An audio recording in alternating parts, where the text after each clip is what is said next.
Boa noite a todos. Então vai ser a quinta noite.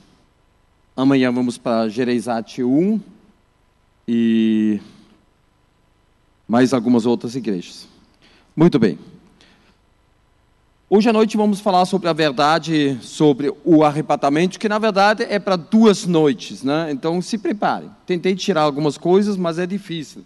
Mas o consolo é que tem o DVD completo ali atrás, certo? O DVD com todas as ilustrações. Não se esqueça também a palestra sobre o sionismo completo.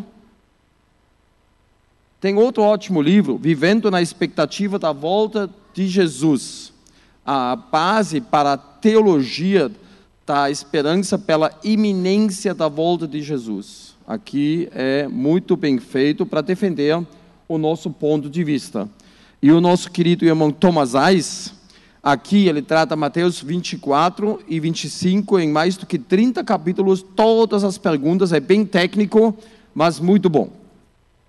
Um outro grande homem hoje em dia, mas na língua alemã, ele é um suíço, mas fala umas, não sei quantas línguas, o Roger Libby. Estamos vivendo no fim dos tempos. Esse homem é altamente qualificado, muito querido, muito humilde, e conheço ele pessoalmente, e posso recomendar esse livro. Também um livro mais técnico, Quando a Trombeta Soar. São muitos capítulos de muitos homens de Deus, falando sobre o premilenismo, defendendo esse premilenismo. É muito técnico, mas vale a pena, às vezes, digerir algo que é um pouco além da nossa capacidade. É um desafio.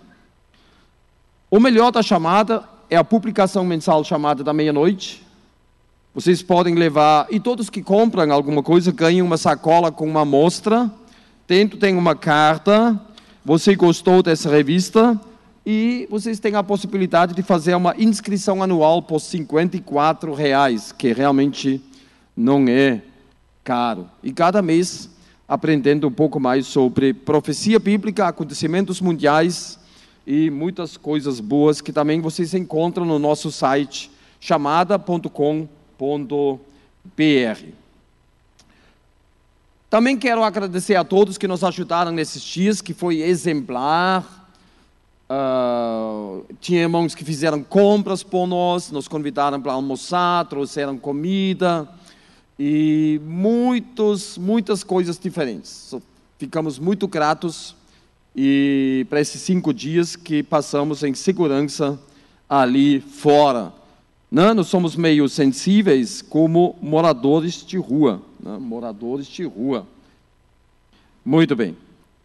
Então, vamos ler Tito 2. A partir do versículo 11, Tito 2, 11. Porquanto a graça de Deus se manifestou salvadora a todos os homens, educando-nos para que, renegadas a impiedade e as paixões mundanas, vivamos no presente século sensata, justa e piedosamente, aguardando a bendita esperança e a manifestação da glória do nosso grande Deus e Salvador, Cristo Jesus, o qual a si mesmo se deu por nós, a fim de remir-nos de toda iniquidade e purificar para si mesmo um povo exclusivamente seu, zeloso de boas obras. Mais uma vez o versículo 13, aguardando a bendita esperança e a manifestação da glória do nosso grande Deus e Salvador, Cristo Jesus. Então hoje à noite vamos falar sobre essa bendita esperança, que é o arrebatamento da igreja. Muito bem. Salmo 25:14 diz: a amizade ou a intimidade com Deus é reservada para aqueles que o adoram. Exclusivamente com eles, ele compartilha os segredos das suas promessas. Então hoje vamos falar sobre um dos segredos, que é um segredo revelado, que é o arrebatamento da igreja. Mais uma vez, Tito 2,13, aguardando a bem-aventurada esperança e o aparecimento da glória do nosso grande Deus e Salvador, Cristo Jesus. E vamos tentar responder essas 7 perguntas. O que é o arrebatamento? Por que tanta confusão em respeito do arrebatamento? Por que um arrebatamento e quando? Quando quer dizer dentro do plano de salvação. Eu não vou falar uma data, certo? Lógico. Quem participará?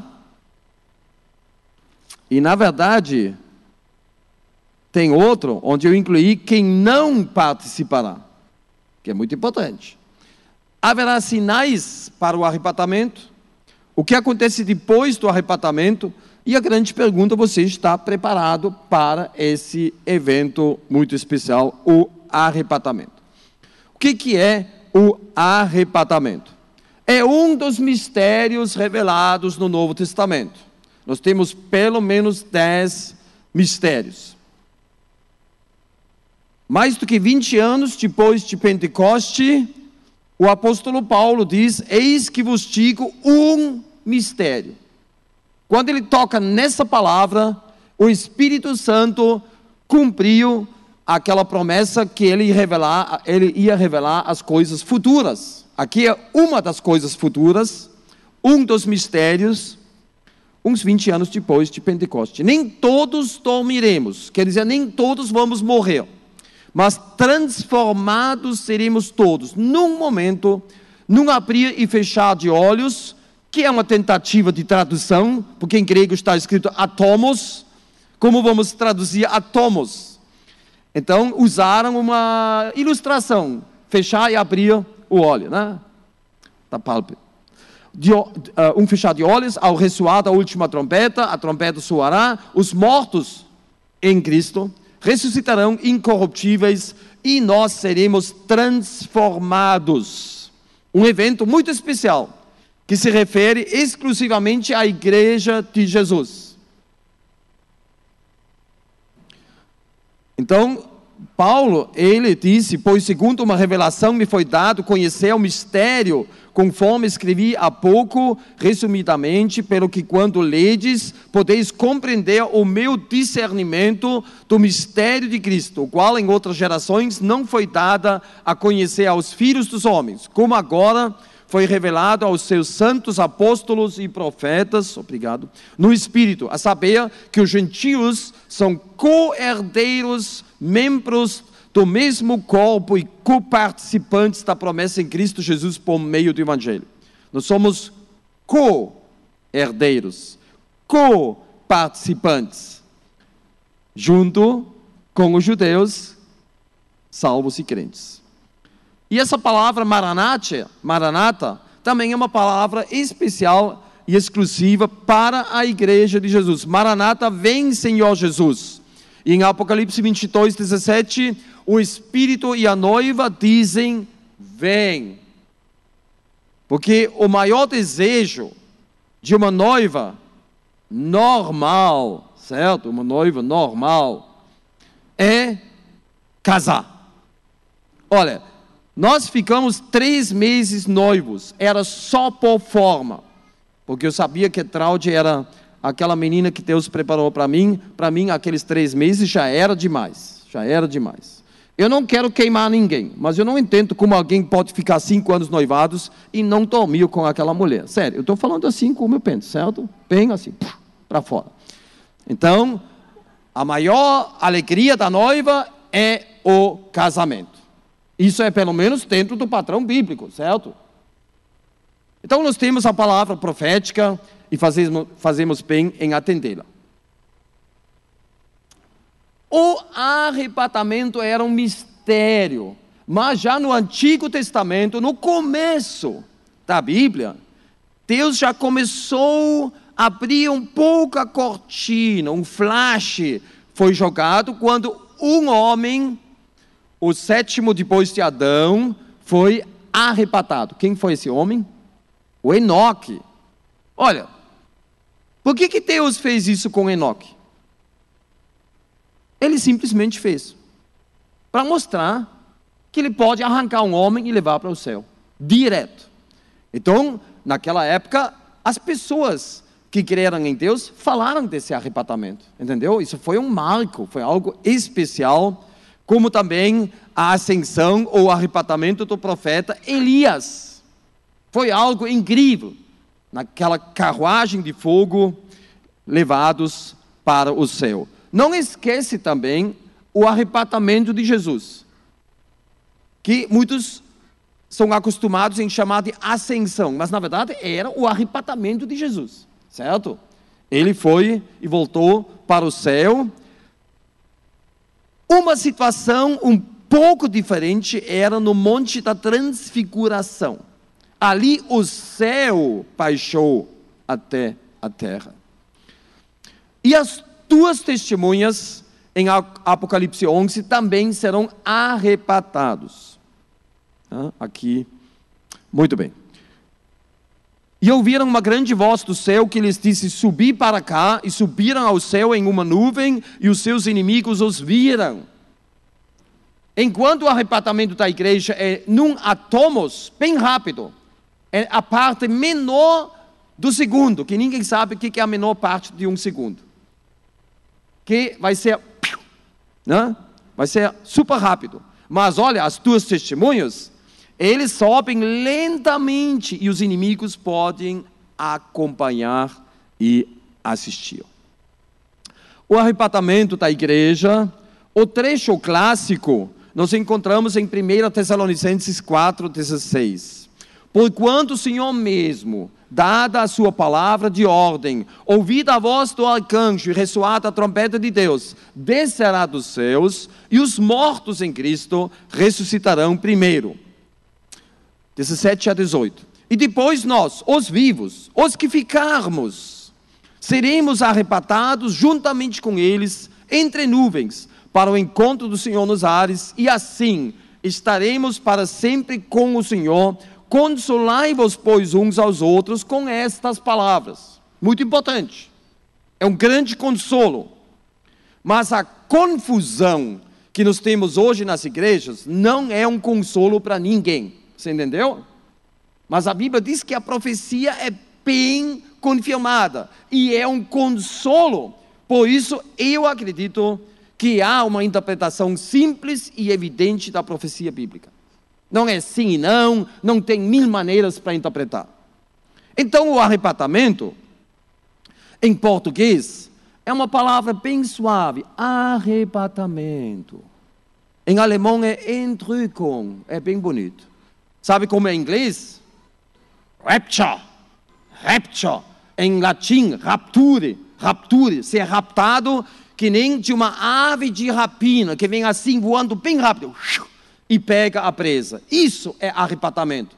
As pessoas serão literalmente arrancadas num atomos, bem rápido, arrancado.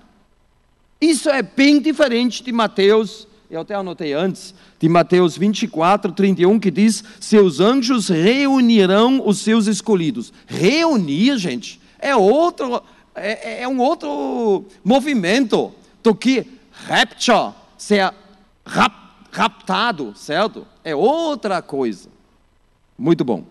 Então, que em grego seria arpazo, né? Arrancar. Aqui vocês veem o sedex da banca de peixe, certo? O sedex da banca de peixe. Muito bem.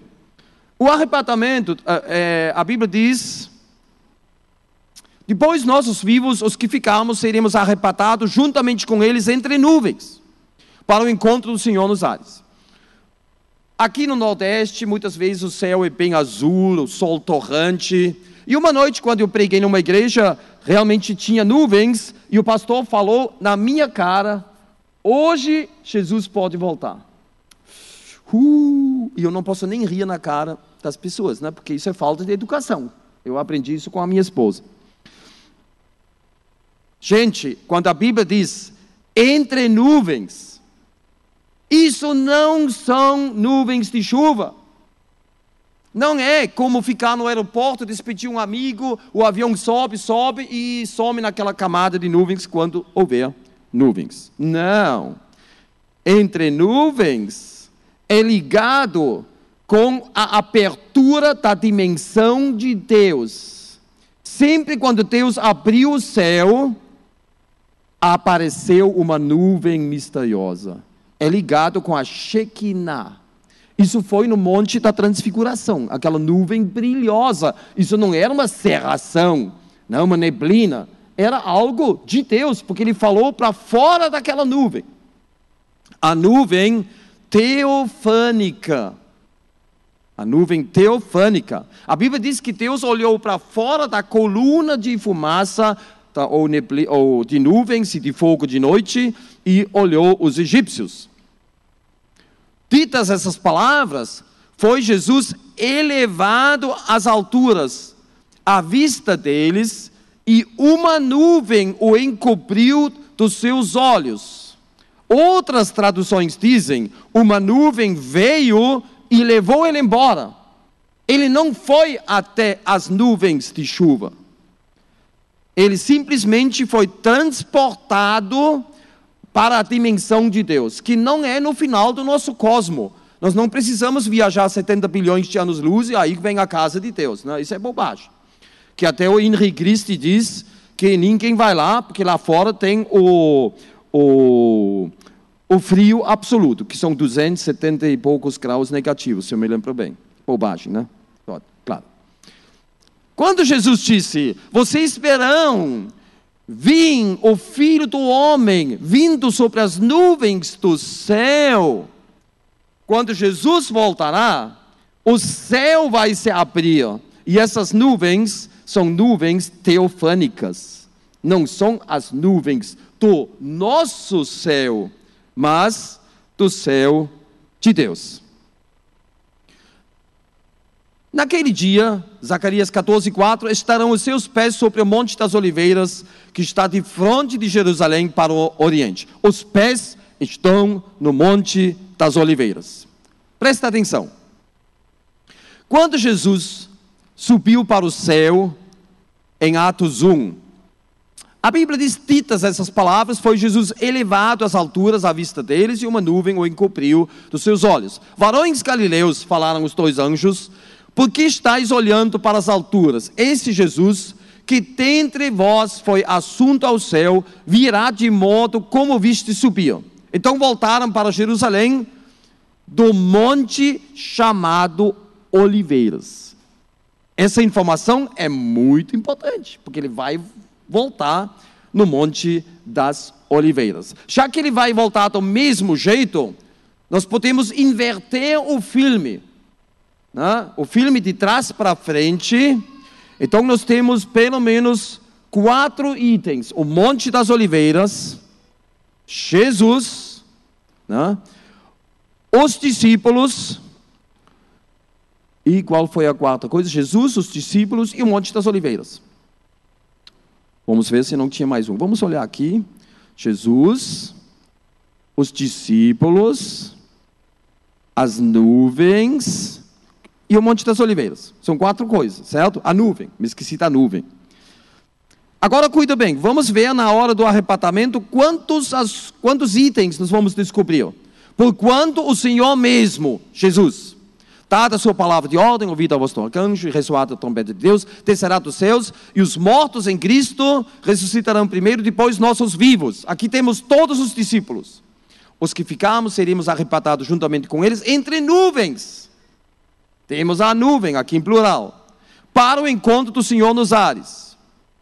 Estaremos para sempre com o Senhor. O que faltou aqui? Falta uma coisa muito importante. O que foi? O Monte das Oliveiras.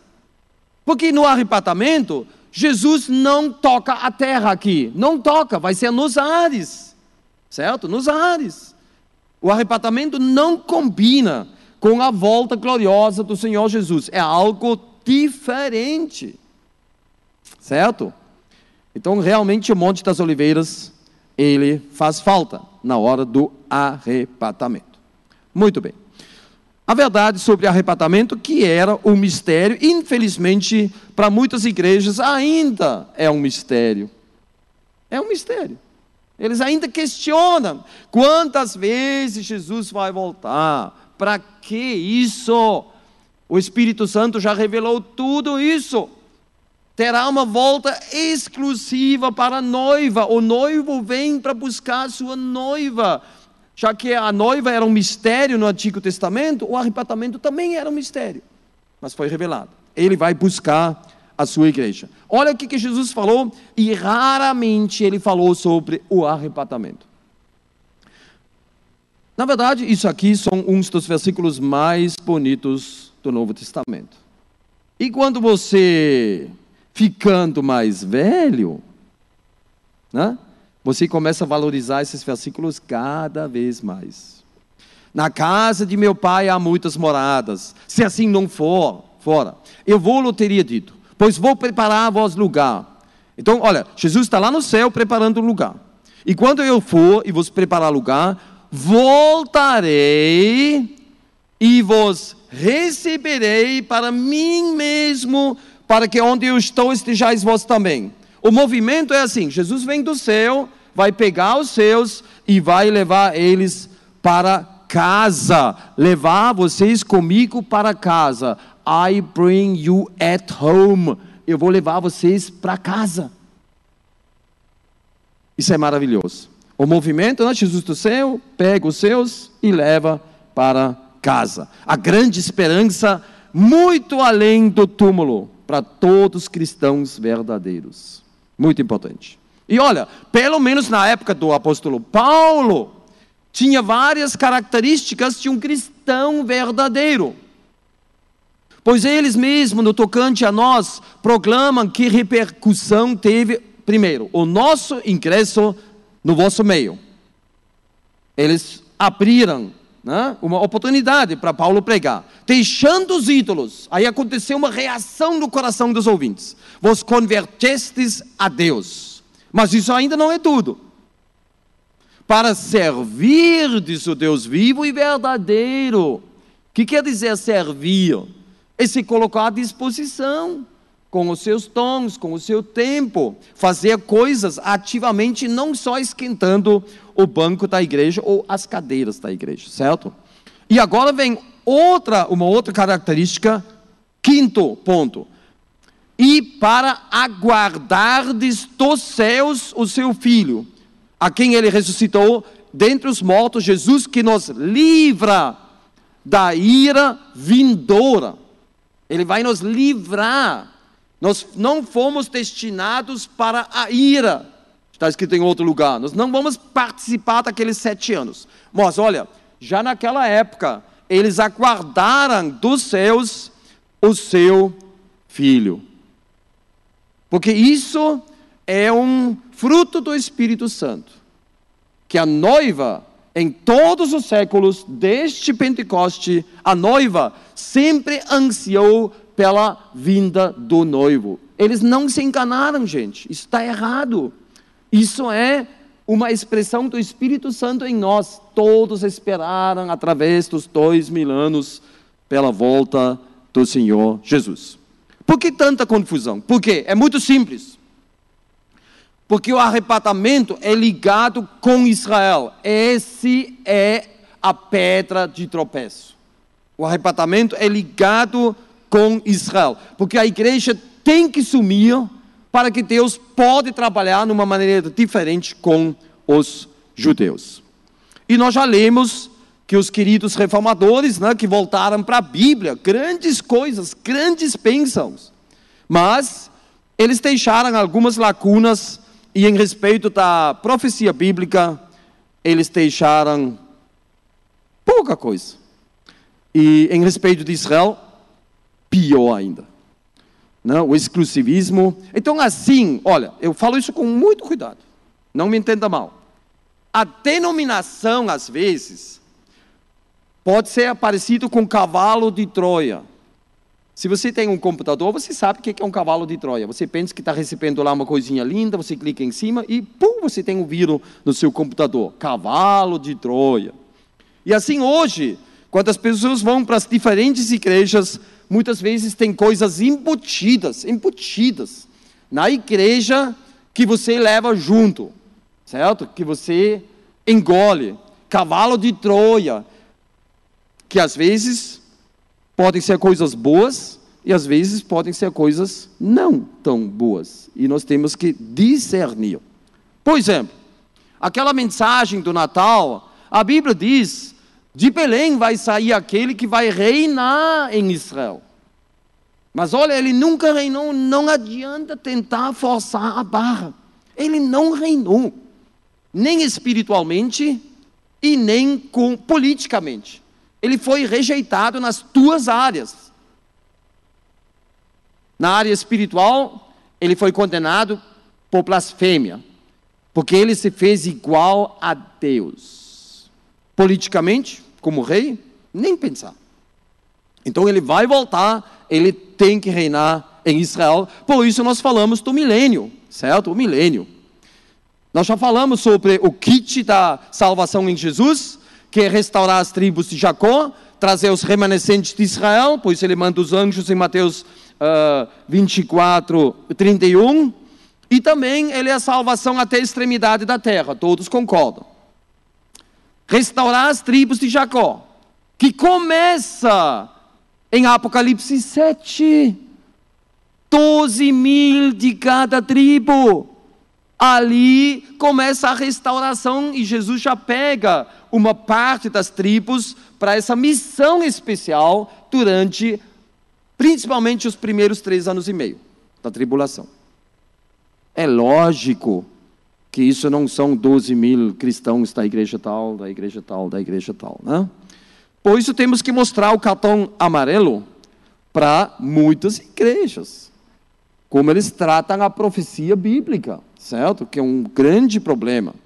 Por exemplo, aqui vocês veem um pequeno judeuzinho, e o coitado está dormindo, mas ele está dormindo no 8º dia, e ele vai acordar e vai perceber algo que ele não acha muito agradável, não, que é a circuncisão. O pequeno judeu é integrado no povo escolhido por Deus, certo? O pequeno Moisésinho, Abraãozinho, Jacozinho, né?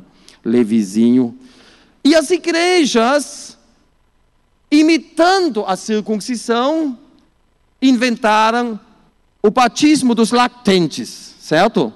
Olha esse aqui, na igreja ortodoxa, eles batizam nenês por imersão. E olha esse bebê, é uma alegre confissão de fé do batizante. Não, olha ali, você crê em Jesus? Olha a cara dele, como ele está respondendo, né?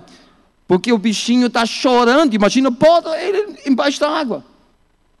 Alegre confissão de fé. É uma coisa que os reformadores também deixaram, que eles ficaram meio católicos nessa área. Mas olha, quando Lutero foi para Worms, eu já preguei em Worms, eu já pisei na placa onde Lutero estava, onde está escrito, aqui estava diante do rei e diante do reino Martinho Lutero em 1521. Ele disse, eu vou para Worms, que é aquela cidade, vou me defender diante do rei, e se em Worms tem tantos demônios como telhas nos telhados, eu vou lá.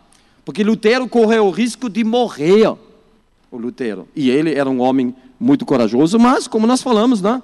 Falei da minha nora, a Sofia, que é uma menonita, e os antepassados dela fugiram durante a reforma, porque eles foram perseguidos pelos reformadores, não pela igreja católica, porque eles batizaram adultos e não lactentes. Você entendeu? E vamos olhar um outro lado, que eu como alemão, e eu como luterano nascido, eu tenho que falar isso. O batismo judeu de Lutero. Quando eu batizo um judeu, quero levá-lo à ponte do rio Elba, pendurar uma pedra no seu pescoço e empurrá-lo para baixo, dizendo, eu te batizo em nome de Abraão.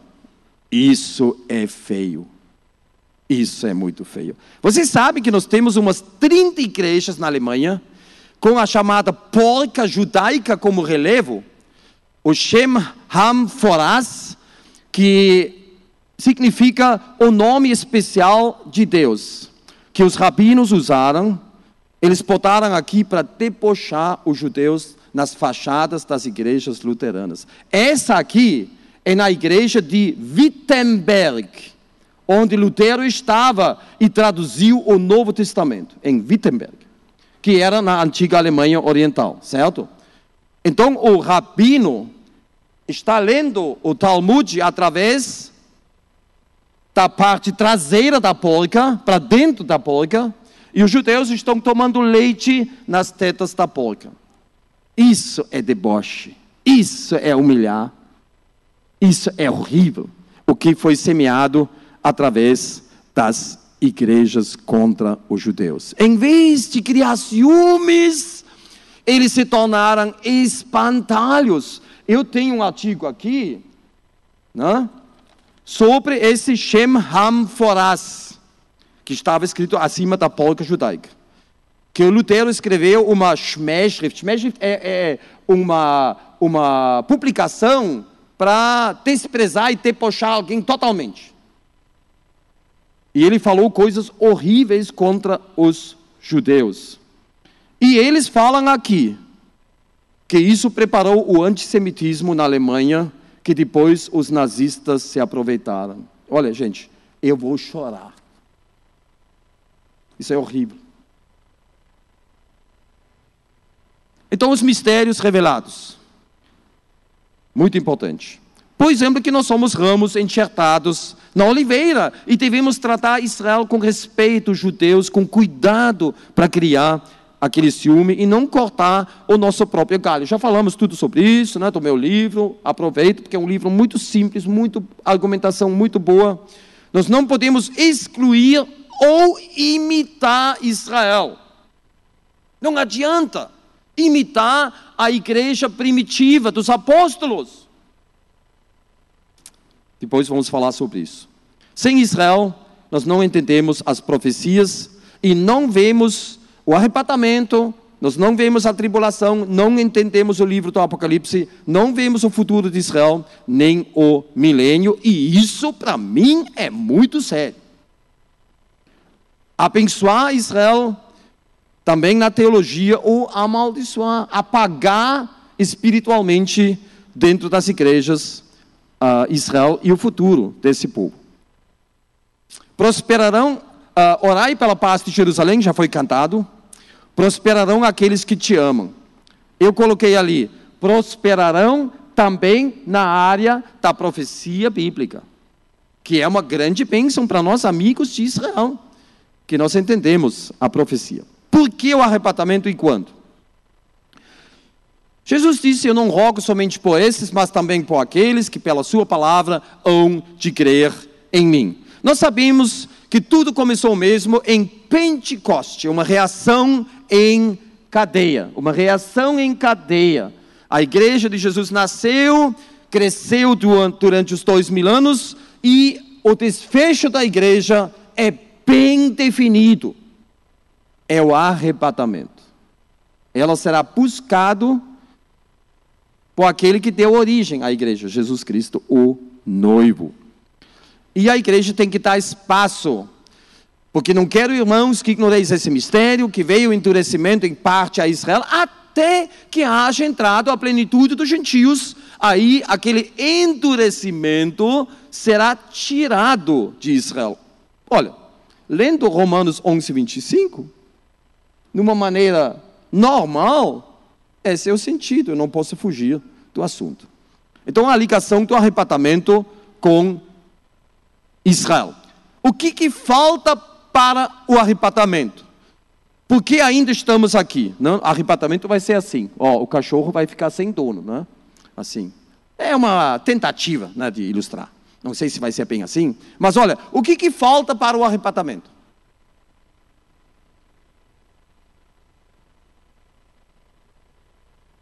A plenitude dos gentios. Quer dizer, aquele número não foi completado, porque Deus, na sua onisciência, sabe tudo, estabeleceu um número, e esse número não foi alcançado ainda. A Bíblia diz que nós podemos esperar e apressar o dia. Como nós podemos apressar? Isso é impossível? Não. Falando da plenitude, nós podemos apressar enquanto nós fazemos o quê? Ganhamos alma para Cristo, certo? Bem simples. Não retarda o Senhor a sua promessa, como alguns a julgam demorada. Pelo contrário, Ele é longânimo para convosco, não querendo que nenhum pereça, senão que todos cheguem ao arrependimento. É isso que Deus quer. Então o arrebatamento é ligado com a plenitude dos gentios, o encontro da noiva com o noivo e para dar espaço para a restauração de Israel. Nós já estudamos. Primeiro, visitou os gentios, a fim de constituir dentre eles um povo para o seu nome, e depois disso, voltarei e retificarei o tabernáculo caído de Davi. Depois disso, muitas igrejas não veem nada depois da igreja. Isso é muito sério, é uma cegueira teológica. Nós temos que falar sobre isso. A Bíblia diz cumpridas estas coisas, que é o primeiro ponto, que Deus vai tirar um povo para o seu nome do mundo pagão, do mundo gentil. E depois Ele vai voltar de uma maneira especial para o povo de Israel. A restauração de Israel é o alvo de Deus. Certo? A dispensação da graça, que vai terminar com o arrebatamento. Aí começa a dispensação da restauração de Israel, que é a continuação do Antigo Testamento. E a igreja não pode entrar aqui, transformar água em sangue, fechar o céu para não chover, jogar com tantas pragas, quantas vezes que eles quiserem, não só 10 pragas, tantas pragas e tantas vezes que eles quiserem, e matar os seus inimigos. É incompatível com a igreja de Jesus. Você entendeu? Isso é coisa do Antigo Testamento. Lógico. Nós não vamos entrar, porque o nosso Deus é um Deus de ordem, de ordem. Quem participará? Né? Quem vai participar? Alguns sumiram. Você viu aqui? Olha aí, vamos lá de novo, né? Quem vai participar? Mas vamos primeiro falar quem não vai participar. Quem será deixado para trás? Quem não será arrebatado? Aquele que tem o filho tem a vida. Aquele que não tem o filho de Deus não tem a vida e não verá a vida, mas a ira de Deus permanece sobre ele. Lembrai-vos da mulher de Ló. Aparentemente ela correu junto com o marido e as duas filhas, mas o coração dela ficou lá. A única coisa que Deus falou para não se virar, a única condição, ela quebrou e virou uma estátua de sal. Muito bem. Então vamos entrar numa turbulência agora, certo? Então se prepara um pouco, porque nós vamos falar umas coisas negativas. A defesa da fé apologética, que fala sim ou não, branco ou preto, certo e errado. Amados, quando empregava toda a diligência em escrever-vos acerca da nossa comum salvação, foi que me senti obrigado a corresponder-me convosco, exortando-vos a batalhardes diligentemente pela fé, que uma vez por todas foi entregue aos santos. A apologia é uma coisa importante para cada cristão. E olha, nós temos armas mais poderosas em Deus para destruir fortalezas, anulando nossos sofismas e toda altivez que se levanta contra o conhecimento de Deus, para desenvolver uma mente bíblica. Olha aqui que a Bíblia diz. 1 Coríntios 15, que se trata da ressurreição. Se a nossa esperança em Cristo se limita apenas a esta vida, somos os mais infelizes ou os mais miseráveis de todos os homens. Não de todos os cristãos. Paulo diz, se alguém está na igreja e só espera coisa para essa vida, ele é o mais miserável de todos os homens. Puxa, as igrejas da prosperidade agora sabem o que Paulo pensa sobre eles. Os mais miseráveis de todos os homens. Você ouviu bem? Porque eles só esperam bênçãos de Deus para essa vida. Raramente eles falam da perdição, do inferno, arrependimento, sangue de Cristo, crucificação. Isso não, porque isso espanta aquele povo. Não pode fazer isso. Aí com muitas iscas, o povo é iscado. Ganhar o mundo e perder a alma. Que já foi falado. E olha o que Paulo diz. Olha, me acompanha. Pois muitos andam entre nós, na igreja, dos quais repetidas vezes eu vos dizia, e agora vos digo, até chorando, que são inimigos da cruz de Cristo. Mas por quê? Na igreja?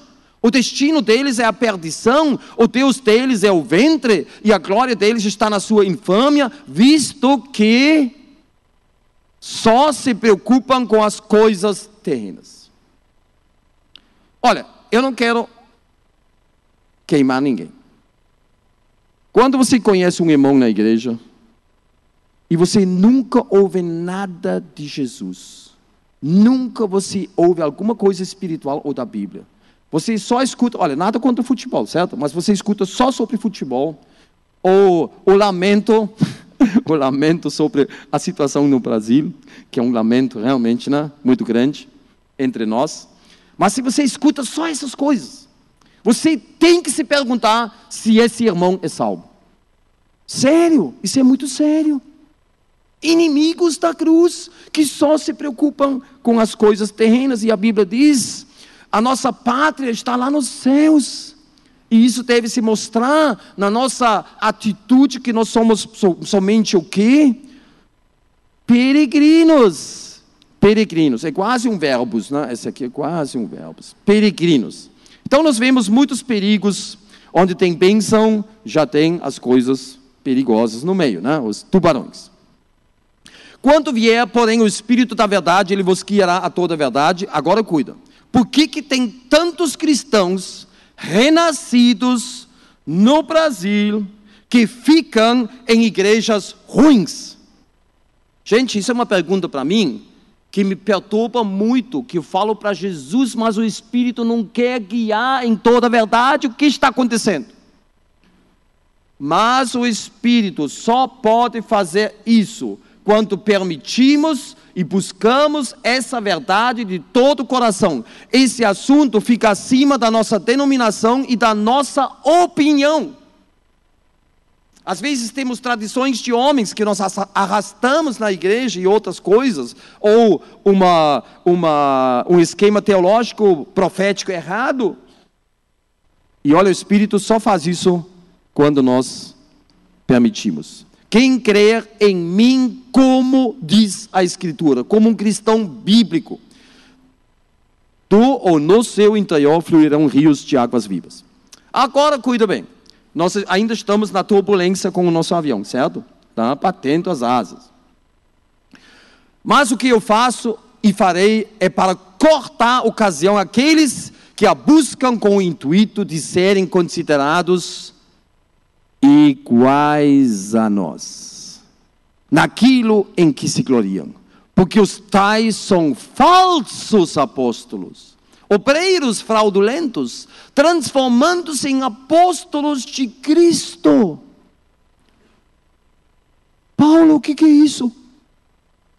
Todos os outros são falsos apóstolos. Paulo não tinha um colega sincero no meio daquele bando de apóstolos que queriam ser apóstolos, que se autotitularam apóstolos. E no Brasil já chegamos até patriarcas, e em São Paulo naquele tempo já temos o sumo sacerdote, o Kohen Gadol, certo? E não é de admirar.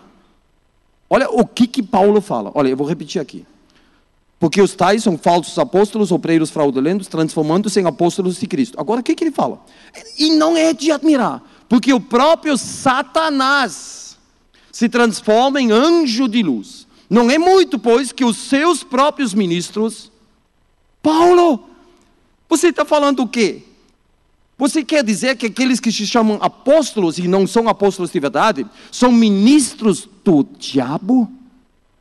Ele está falando isso, seus próprios ministros se transformam em ministros de justiça e o fim deles será conforme as suas obras, a perdição. Tolerais quem vos escraviza, eles escravizam o povo. Quem vos devore, quem vos detenha, quem se exalta, né? Quem vos esbofeteia no rosto. Que nem aquele flautista de Hamelin. Você talvez já ouviu aquela história, né? Que o homem tirou todos os ratos hipnotizando com a flauta e eles foram atrás dele. Eu sei que depois da minha partida, entre vós penetrarão lobos vorazes que não pouparão o rebanho, e que dentre vós mesmos se levantarão homens, falando coisas pervertidas, e agora vem a característica deles, para arrastar os discípulos atrás deles. É a denominação deles, é a igreja deles. Tem certas denominações, está escrito em cada igreja, fundado pelo missionário tal, Davi Miranda, certo? E outros. O nome lá, ele é o dono do rebanho, é a denominação dele. E hoje temos vários, temos o cowboy, temos o sumo sacerdote, temos o RR não sei o quê. Então temos várias pessoas que estão arrastando os discípulos atrás deles, entendeu? Isso é muito sério. Ninguém vos engane com palavras vãs, aquelas coisas de cura, tenha fé, porque por essas coisas vem a ira de Deus sobre os filhos da desobediência. Portanto, não sejais participantes com eles. Né? Aquela propaganda falsa, realize seus sonhos com Jesus. Igrejas utilitárias, parece que o pastor é um garçom e atende a necessidade da clientela. Você quer o quê? Mais dinheiro. Vamos orar. Você quer o quê? Matrimônio feliz. Vamos lá. Você quer o quê? Um emprego. Tudo bem. Antigamente, quem atendeu a necessidade religiosa do povo eram os espíritas e a igreja católica. E hoje são os neocarismáticos. Eu sinto muito. Mas eles têm cada coisa para invenções cada dia, que é uma loucura. E olha, nós temos pessoas que tentam imitar os apóstolos. Nos Estados Unidos tem umas 125 igrejas pentecostais que usam e praticam o chamado snake handling. Eles pegam a cabeça de cobre, essa cobra é nada, mas eles pegam também a cascavel, a rattlesnake, cascavel. E esse aqui, o Jaime Kutz, ele foi até filmado pela National Geographic, e ele foi mordido por uma cascavel. E já que eles rejeitam tratamento médico, porque eles têm fé, ele morreu em casa. 4 anos depois da morte dele, o Cody, seu irmão, foi mordido. Tem um filme no YouTube, você vê a cobra morta, ele aqui, e o sangue esguichou sobre a camisa dele. Mas ele foi tratado, a ambulância veio, ele sobreviveu. Mas eles querem imitar os apóstolos. Pegarão em serpentes, e se alguma coisa mortífera beberem, não lhes fará mal. Sabe o que significa isso? Que os apóstolos eram imortais. Sério? Estou falando sério. Imortais. E olha o que Hebreus 2, 2-4 diz. Se tornou firme a palavra falada por meio de anjos, e toda transgressão ou desobediência recebeu justo castigo, como escaparemos nós, presta atenção às palavras, se negligenciarmos tão grande salvação, a qual, tendo sido anunciado inicialmente pelo Senhor, primeiro, o Senhor, foi nós somos terceiros, depois confirmado pelos que a ouviram, que eram os apóstolos que ouviram de Jesus, tanto Deus testemunho juntamente com eles, número 2, Jesus 1, eles 2 e nós 3. O escritor de Hebreus não diz tanto Deus testemunha juntamente conosco, ele não escreve isso.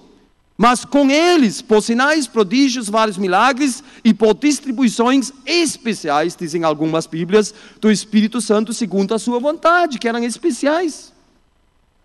Acompanhado por coisas visíveis e audíveis. E depois o Pedro podia dizer em Atos 15, mas eles, os gentios, receberam o Espírito exatamente como nós. E eles não tinham mais fuga para rejeitar os gentios. Você entendeu? Isso foi muito sério. juntamente com eles. Isso para mim também é a prova que Paulo não escreveu o livro de Hebreus. Porque Paulo foi confirmado por Deus com sinais e milagres. E ele não diz, ele se conta aqui com os nós, com os outros. E muitos prodígios e sinais eram feitos pelos apóstolos e, vamos abrir um pouco o leque, e algumas poucas exceções que os apóstolos impuseram as mãos sobre os diáconos, por exemplo, Estevão. Certo? Olha, uma coisa que é muito negligenciada no meio cristão, o apedrejamento de Paulo. Você já leu aquela história, certo? E aí depois daquele apedrejamento, a Bíblia diz, levantou-se e entrou na cidade, e no dia seguinte partiu com Barnabé para Derbe. Você entendeu o que aconteceu aqui? Não. Porque a nossa cultura não conhece apedrejamento, certo? Agora se fala com um médico, o que acontece com uma pessoa que você pega pedras e as pedras estão jogadas na pessoa.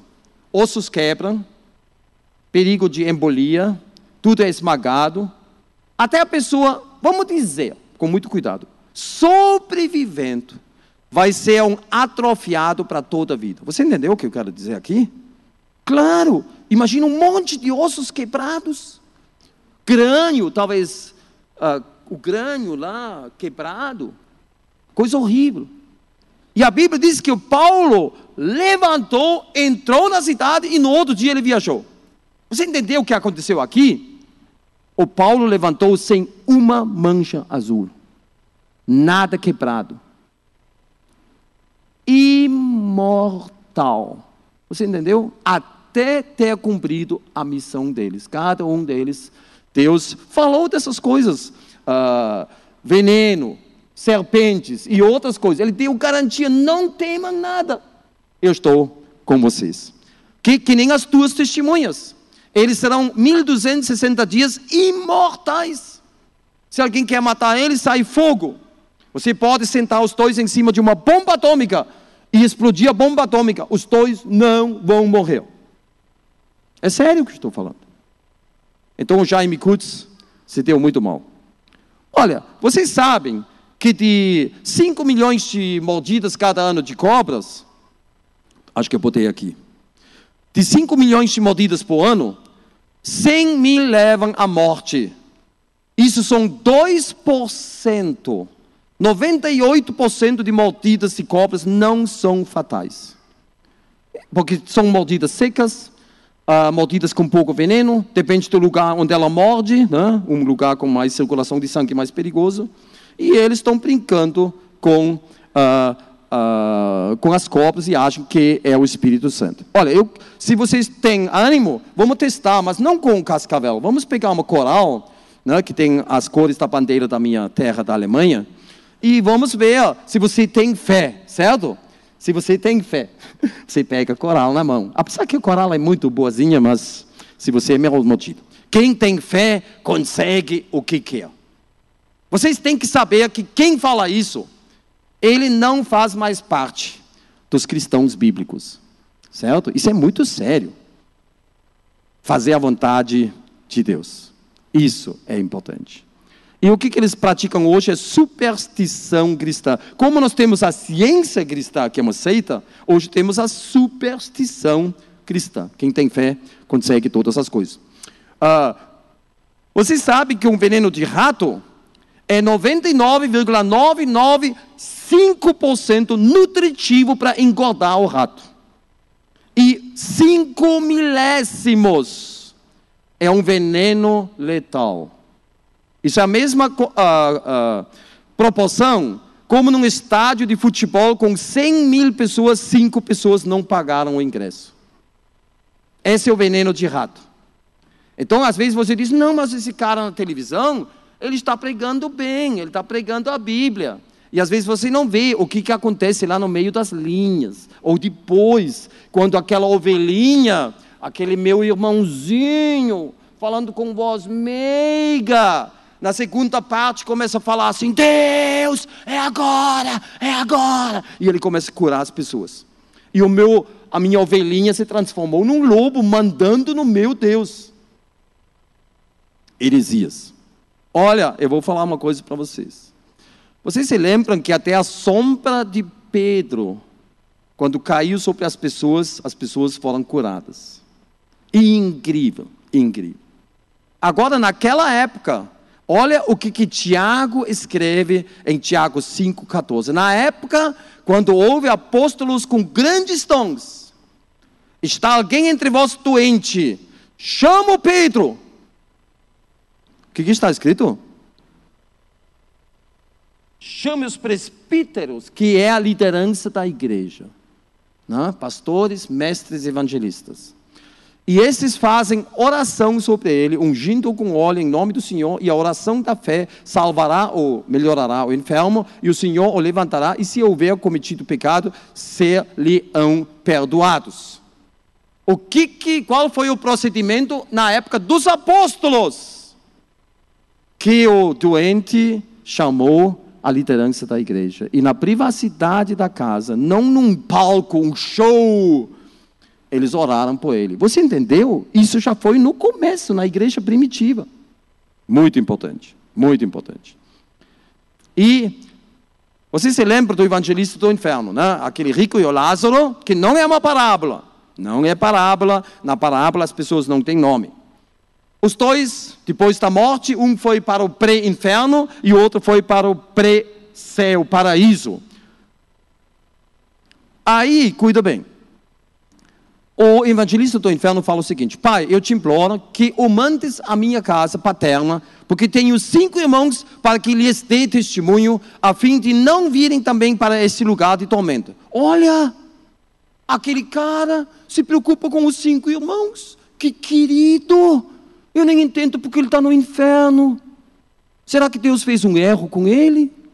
Aí respondeu Abraão: eles têm Moisés e os profetas, ouçam-nos. Eles têm a Bíblia, não te preocupa. Mas ele insistiu: não, olha, não, pai Abraão, se alguém dentre os mortos for ter com eles, arrepender-se-ão. Abraão, porém, lhe respondeu. Abraão aqui está no lugar de Deus. Você entendeu? Nessa história. Se não ouvem a Moisés e aos profetas, tampouco se deixarão persuadir, ainda que ressuscite alguém dentre os mortos. Olha, eu já estava assim em reuniões, e pessoas chegaram perto de mim e disseram: irmão, meu maior sonho é ressuscitar mortos. Puxa vida, fala isso para mim, fala isso para mim. Não tem outras coisas para falar para mim, para me irritar, para me deixar brabo? O meu maior sonho é ressuscitar mortos. Olha o que Abraão falou, né? Olha o que o evangelista do inferno falou. Abraão, eu sei, a Bíblia é boa, mas ela não é suficiente. Você entendeu? Ela é boa, mas não é suficiente. Isso é muito preocupante para nós, né? E olha, nós temos um herói na Bíblia. Vocês já ouviram várias vezes aquela coisa do jumento falar, né? Da jumento falar. Deus tinha falado bem claro: não vai com eles, não amaldiçoa Israel. Pronto, acabou. Isso é o meu mandamento. Quando eles chegaram na segunda vez com mais pompa, com mais dinheiro, com mais presentes, ainda que Balaque me desse a sua casa cheia de prata e de ouro, eu não poderia traspassar o mandamento do Senhor. Olha, meu Deus, para fazer coisa pequena ou grande. Agora, pois, rogo-vos que também aqui fiqueis. Errado, Deus disse: não faça isso. Também aqui fiqueis esta noite, para que eu saiba o que mais o Senhor me dirá. Ele esperou que Deus ia dizer: vai mesmo. Ele queria manipular Deus. O que Deus mais tem a dizer. E ele se deu muito mal, porque Deus entrou na onda dele e disse: vai. E ele alegremente, que nem uma criança na outra manhã, saiu com a jumenta e quase foi morto pelo anjo do Senhor. Olha, o pentecostalismo abriu a porta para o mais. Este mais é ligado aos 5 sentidos naturais, humanos e carnais, incrédulos e a idolatria. Visões e sonhos, falar em línguas, em vez de idiomas verdadeiros não aprendidos, ouvia muitas coisas, e o chamado batismo do Espírito Santo, que como eles descrevem, é muito parecido com algo, por favor me perdoa, espírita. Nem todo que me diz Senhor, Senhor entrará no reino dos céus. Presta atenção, tem poucas bíblias de estudo que comentam esse versículo. Mas aquele que faz a vontade de meu Pai, que está nos céus. Muitos naquele dia hão de dizer-me, Senhor, Senhor, porventura não temos nós profetizado em teu nome, e em teu nome não expelimos demônios, e em teu nome não fizemos muitos milagres. Então lhes direi explicitamente, nunca vos conheci, apartai-vos de mim, os que praticais a iniquidade. Muitos, não vou citar nomes, mas quando você escuta profetizar, exorcismo, milagres, você pensa em quem? São as igrejas topadas, né? Pois haverá tempo em que não suportarão a sã doutrina, pelo contrário, cercar-se-ão de mestres segundo as suas próprias cobiças, como que sentindo coceira nos ouvidos, se recusarão a dar ouvidos à verdade, entregando-se às fábulas. Tu, porém, seis sóbrio em todas as coisas, suporta a aflição. Jesus disse, quem faz a vontade do Pai, e eles dizem, nós fizemos grandes milagres, expelimos demônios, e Jesus disse, eu não conheço vocês, porque não era a vontade de Deus, eram cópias piratas, certo? Abibas, você viu ali? Abibas, não Adidas. Olha, o pentecostalismo em si, o movimento carismático, são tentativas fracassadas, são cópias piratas dos apóstolos judeus e da igreja primitiva, tentando imitar Israel. Doentes, certo? Excluir ou imitar Israel, cartão vermelho. Antes era o amarelo, agora é o vermelho. Também a Bíblia diz, olha, amados, agora somos filhos de Deus e ainda não se manifestou o que haveremos de ser. Sabemos que quando Ele se manifestar, seremos semelhantes a Ele, porque haveremos de vê-lo como Ele é. O que ele disse aqui, o apóstolo João? Agora somos filhos de Deus, ainda não se manifestou. Mas hoje tem muitas igrejas que querem manifestações, você entendeu? E a Bíblia diz, ainda não. E nós esperamos. É a mesma coisa. Como aqui temos um avião e temos o verbo, certo? E o verbo está correndo com o avião. Isso é uma montagem, porque se eu faço isso, eles vão me prender, né? Porque não posso invadir a pista com o verbos, né? Olha, o verbos é muito parecido com o avião. Os dois têm um motor, têm janelas, né? Os dois correm no chão, certo? Correndo. E a gente vai correndo juntos. Correndo. Claro, isso é fictivo, né? Porque você sabe a velocidade de um avião quando levanta voo? Mais ou menos, me dá um número. Não, na hora de subir. 900 é a altura do cruzeiro. 250. Uma boa em comum. 250. O verbo chega a 135, certo? É o máximo. Mas há uma hora que os dois se separam. Aquele avião na pista parece um ônibus. Até parece que tem falha na pista. Né? E de repente... E às vezes eu já voei de jumbo. Jumbo é um bem grandão, certo? E eles são muito pesados. E o bicho corre. E eu lá, Jesus, faça que ele levante o nariz. A pista vai terminar. E aquele bicho não levantou o nariz ainda. Salmo 23, Senhor, meu pastor, nada me faltará. Eu morri de medo, mas eu perdi o medo agora. Faz tempo já, anos. Muito bem. Aí, de repente, aquele ônibus se transforma num avião. Aqui o verbos é um incrédulo. Você é o avião. Por enquanto você está aqui na pista, sofrendo, né? Andando. Mas olha, chega a hora que a Bíblia diz, e subirão com asas como águia. Você entendeu? Isso vai vir. Porque você já foi projetado para isso. Está embutido com a salvação de Jesus, certo? Que você vai ser arrancado, raptado. Arrebatamento. Quem participará? Todos que entram na nova aliança, certo? Aqueles que já passaram da morte para a vida, que ouviram a voz de Jesus, que ele disse: as minhas ovelhas ouvem a minha voz, jamais perecerão. E quem invoca o nome do Senhor será salvo. Aqueles que nasceram não do sangue, nem da carne, nem da vontade do homem, mas de Deus. Aqueles que entraram no caminho estreito, no caminho da cruz, que é Jesus, e hoje estão nele, sob as suas asas. Outra pergunta: haverá sinais? Que muitos cristãos fazem essa pergunta. Haverá sinais? Sinto muito. Não existe sinal para o arrebatamento. Sério. É sério, não tem. Tem sinais para Apocalipse. Tem sinais para a volta gloriosa de Jesus. Aquelas coisas que nós estudamos nos últimos 2 dias, sobre Mateus 24, muitas coisas acontecendo, terremotos, aquelas guerras horríveis, gafanhotos, demônios e aquela chuva de pedra de 35 quilos, muitas coisas, o império do anticristo, o sinal da peste, a imagem que fala. Para arrebatamento não tem nada.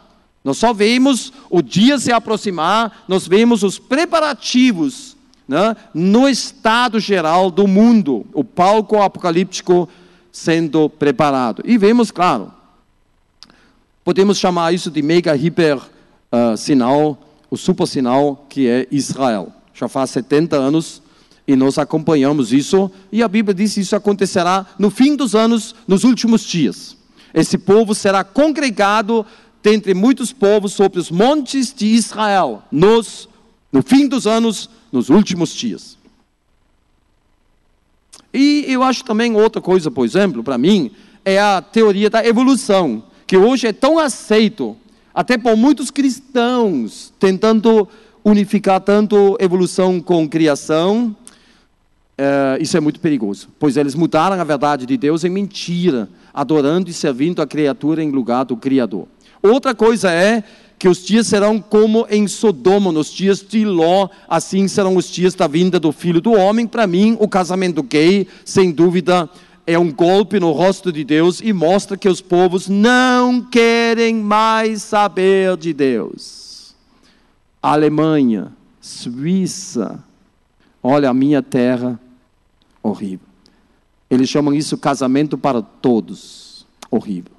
Então nós vemos igrejas topadas também. Muito bem. O que acontece depois do arrebatamento? É muito importante. Depois do arrebatamento, Deus vai soltar o freio. E o anticristo vai se revelar. Por favor, nunca entenda 2 Tessalonicenses 2 de uma maneira errada. Porque quando você não cuida, está para aparecer lá, está para entender, que primeiro tem que se revelar o anticristo e tem que vir a grande apostasia. Mas isso não se refere ao arrebatamento, isso se refere ao dia do Senhor. Antes que Jesus volte como Rei dos Reis, tem que haver o anticristo e a grande apostasia, que é que todo mundo vai adorar um homem no lugar de Deus. Isso é a grande apostasia, não aquilo que nós temos hoje em alguns países. Deus vai soltar o freio e vai castigar todo mundo com o anticristo e o falso profeta, que vão seduzir a maioria da humanidade. Muito bem. E também haverá o tribunal de Cristo. Todos nós vamos comparecer diante do tribunal de Cristo. Olha, o tribunal de Cristo não tem nada a ver com juízo final. Quando um pastor fala do juízo final para a igreja, ele está falando bobagem. Porque os cristãos não vão entrar no juízo final, não tem nada a ver conosco. Mas a nossa vida será avaliada. E a Bíblia diz: segundo a graça de Deus que me foi dada, lancei o fundamento, como prudente construtor. E outro edifica sobre ele. Porém, cada um veja como edifica. É a responsabilidade de cada um. Porque ninguém pode lançar outro fundamento além do que foi posto, o qual é Jesus Cristo. Contudo, se o que alguém edifica sobre o fundamento é ouro, prata, pedras preciosas, o fundo aqui é ouro, certo? Agora vem o preto, madeira, feno, palha. Manifesta se tornará a obra de cada um, pois o dia a demonstrará. Aqui temos duas categorias de coisas. Ouro, prata, pedras preciosas passam pelo fogo e não são destruídos. Madeira, feno e palha. Olha, quando nós fazemos fogo na lareira, lá no Rio Grande do Sul, quando nós saímos, fez 4 graus. Aí nós queimamos um monte de lenha. O que sobra daquele monte de lenha é realmente chocante, de tão pouca cinza que sobra de toda aquela lenha. Eu sou a videira, vós os ramos. Quem permanece em mim e eu nele, esse dá muito fruto. Porque sem mim, nada podeis fazer. Madeira, feno e palha, isso nós podemos produzir sem Jesus. Quem abandona? E todo aquele que tiver deixado casas, que coloca Jesus como prioridade máxima na sua vida, ele vai receber muitas vezes mais e herdará a vida eterna. E quem permanece nele? E o nosso versículo continua. Porque está sendo revelada pelo fogo, e qual seja a obra de cada um, o próprio fogo o provará. Se permanecer a obra de alguém, que sobre o fundamento edificou, esse receberá galardão. Se a obra de alguém se queimar, sofrerá ele dano, mas esse mesmo será salvo, todavia como que através do fogo. Isso é a prova que todos renascidos serão arrebatados. Não tem uma elite, todos que aceitaram Jesus serão arrebatados. Até aqueles que no tribunal de Cristo vão ficar com mãos vazias. Feno, palha, madeira. Às vezes são pessoas que dizem, quando eu vou ser aposentado, aí eu vou comprar folhetos e vou distribuir folhetos. E quem disse que você com 60 ou 65 anos ainda tem saúde e você ainda tem um pensamento normal, entendeu? Porque tem muitos velhinhos que nem sabem mais o que é um folheto, certo? Então, olha, não deixe essas coisas para tarde, né? Muita gente se deu muito mal, sempre tendo alguma desculpa e eles vão chegar com mãos vazias, salvos, mas com mãos vazias. Porém, cada um veja o que edifica sobre ele, e porém cada um veja como edifica sobre ele. E olha o que o Paulo fala para os coríntios. Porque importa que todos nós comparecemos perante o tribunal de Cristo, para que cada um receba segundo olha o que Paulo fala aqui, o bem ou o mal que tiver feito por meio do corpo. Paulo diz que o cristão pode fazer o mal. Pode. Até no trânsito. Até no supermercado. Eu vi uma história que um líder de uma igreja passou no caixa e a moça se enganou e deu mais dinheiro para ele. Bem mais. E tinha um outro cristão atrás dele, que depois que ele passou, ele disse, escuta, você não vai falar com a moça? E ele saiu com aquele dinheiro e disse, é culpa dela. O mesmo papo furado aqui no Brasil é achado não é roubado. É muito errado, gente. É muito errado. Achado não é roubado. Por isso no Brasil quase não tem aqueles lugares onde se bota as coisas achadas. Na Alemanha tem muitos lugares. Você esqueceu uma coisa no trem, vai lá e muitas vezes você recebe as coisas de volta. É uma mentalidade que às vezes pega até os cristãos, sabe?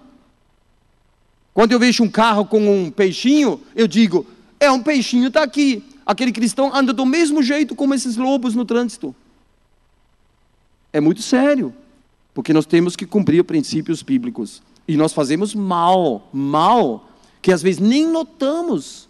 Até dentro da nossa cultura, nós temos que avaliar o que é bem ou mal. A Bíblia diz que o cristão pode fazer o mal e ele vai ser avaliado. Muito bem. Então já passamos até o último ponto. Você está preparado. Você está preparado. Preparado para decolar. Certo? O arrebatamento da igreja e a aplicação pessoal. É muito importante que nós achamos o nosso caminho com o Senhor Jesus. Aqui é uma das maiores estações de carga de trens na Alemanha. Eu choro que o Brasil não tem essas coisas. Seria tão bonito se eu podia de trem de Belém até Porto Alegre. que tem restaurante, vagões para dormir. Seria tão ótimo. E não tem. Mas, olha, achar o nosso caminho no meio de muitas possibilidades. O nosso bom pastor vai nos guiar. Às vezes, temos que fazer uma guinada. Aqui é um disco onde o trem é invertido e colocado no trilho certo. Às vezes, Deus tem que fazer isso conosco, certo? Ele bota nós num gerador e nos leva para uma outra direção. Porque Ele sabe melhor o que é bom para nós. E de vez em quando, eu tenho que fazer isso no Verbos o tempo todo. Todo dia, quando eu viajo, eu abro a tampa traseira e boto a mão nas correias. E olho se as correias são bem espichadas, certo? Né? Aqui tem as correias. Aí tem o alternador ligado e o radiador. Se aquela correia pula fora, a minha água vai esquentar e vai ficar feio. Ou eu fico sem eletricidade e as baterias vão esvaziar.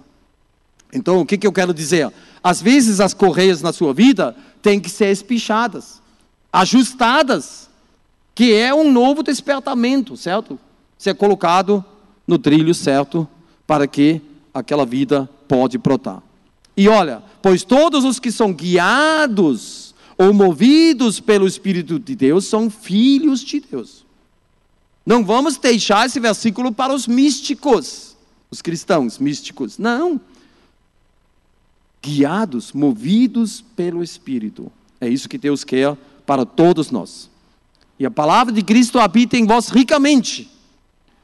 Então isso é muito importante hoje, quando nós somos inundados pela mídia, que nos atrai tanto para gastar tempo, assistir isso e aquilo. Tem pessoas hoje que ficam digitando o dia inteiro. Eu não sei como vocês conseguem digitar naquela coisa minúscula desse tamanho. E os olhos naquele monitor. Agora você viu que a Apple está lançando uns celulares bem maiores. Porque os médicos já alertam que as pessoas destroem a sua vista com esses monitores pequenos. Então nós somos ocupados o dia inteiro com coisas. E a Bíblia diz, te acalma, senta, leia a palavra de Deus. Escuta uma coisa espiritual, enche a tua cabeça com coisas boas. E às vezes temos que limpar a rede. Você já viu os pescadores, o trabalho que eles têm para limpar a rede? Às vezes temos que tirar o lixo da rede da nossa vida, que começa a se acumular com o tempo, que nem no computador, que fica cada vez mais lento com o tempo. Né? Consertando a rede. E a Bíblia é, o que queremos? Divertir-nos ou servir? Se divertir ou servir? Jesus se mostrou como o servo. E ele disse, quem quiser tornar-se grande entre vós, será esse o que vos sirva. E quem quiser ser o primeiro entre vós, será vosso servo. Aqui nós temos um canivete suíço, chamado canivete do sargento, que custa uns 3 mil reais, uns 1.000 euros quase. Muito caro. E olha, tem 87 utensílios com 141 funções. Claro, isso é um objeto, um utensílio de colecionadores. Você não pode botar isso no bolso da sua calça. É muito pesado. Pesa quase 1 quilo. Por que eu mostro isso? São muitas ferramentas. Servir uns aos outros, cada um conforme o dom que recebeu.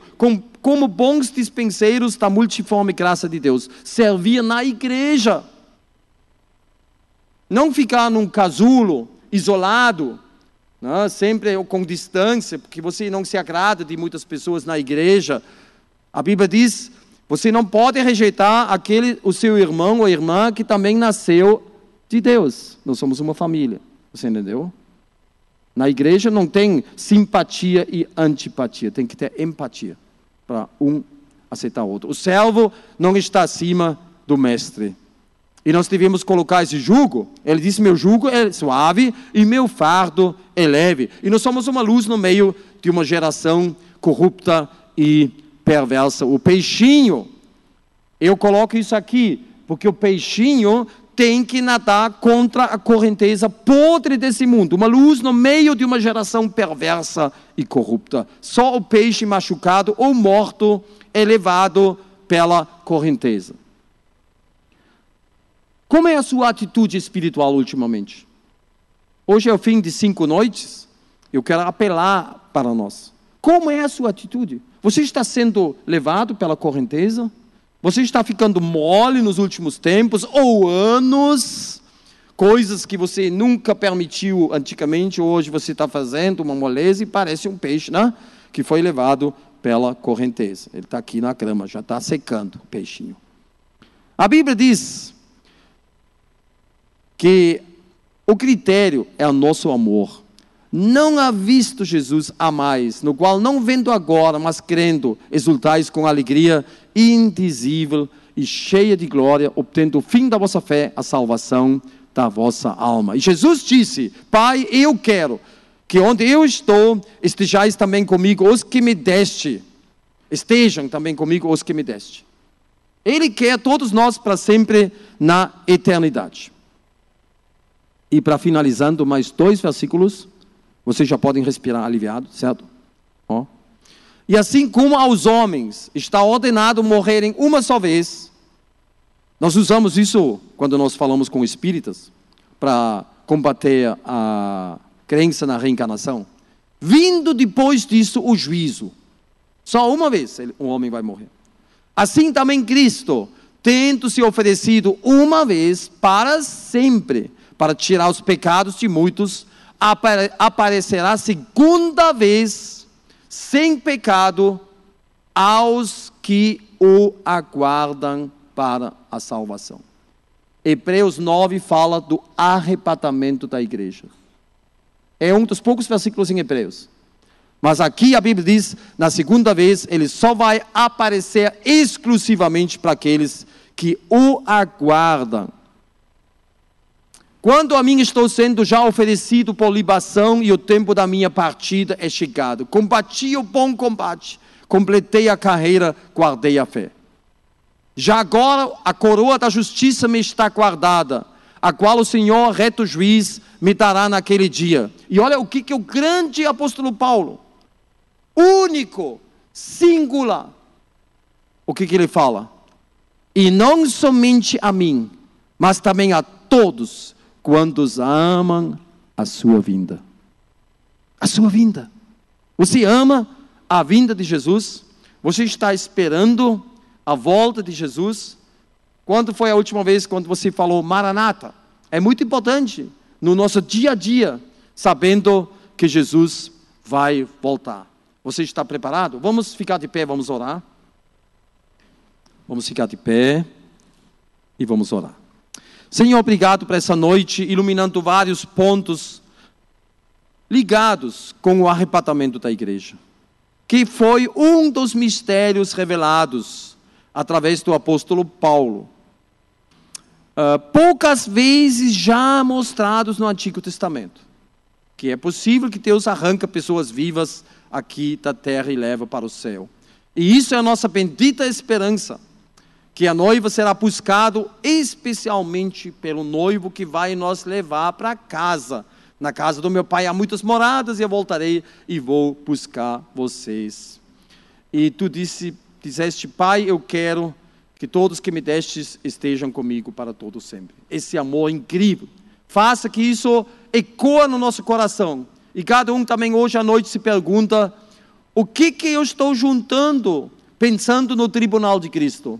Será que eu estou juntando feno, palha, madeira? Ou realmente estou servindo ao Senhor Jesus e aos irmãos, juntando ouro, prata e pedras preciosas? Ajuda cada um hoje à noite em avaliar a sua situação espiritual diante de ti, o seu estado de santificação, o estado de entrega, o estado de a prontidão de servir, a disposição de servir. Ajuda cada um hoje à noite.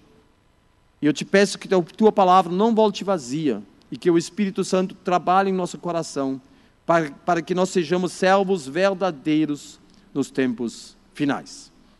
E se alguém está aqui que realmente não tem certeza da sua salvação, que até corre o risco de ficar para trás na hora do arrebatamento, eu te peço que tu des graça a um arrependimento verdadeiro. Pedimos isso em nome de Jesus. Amém e amém.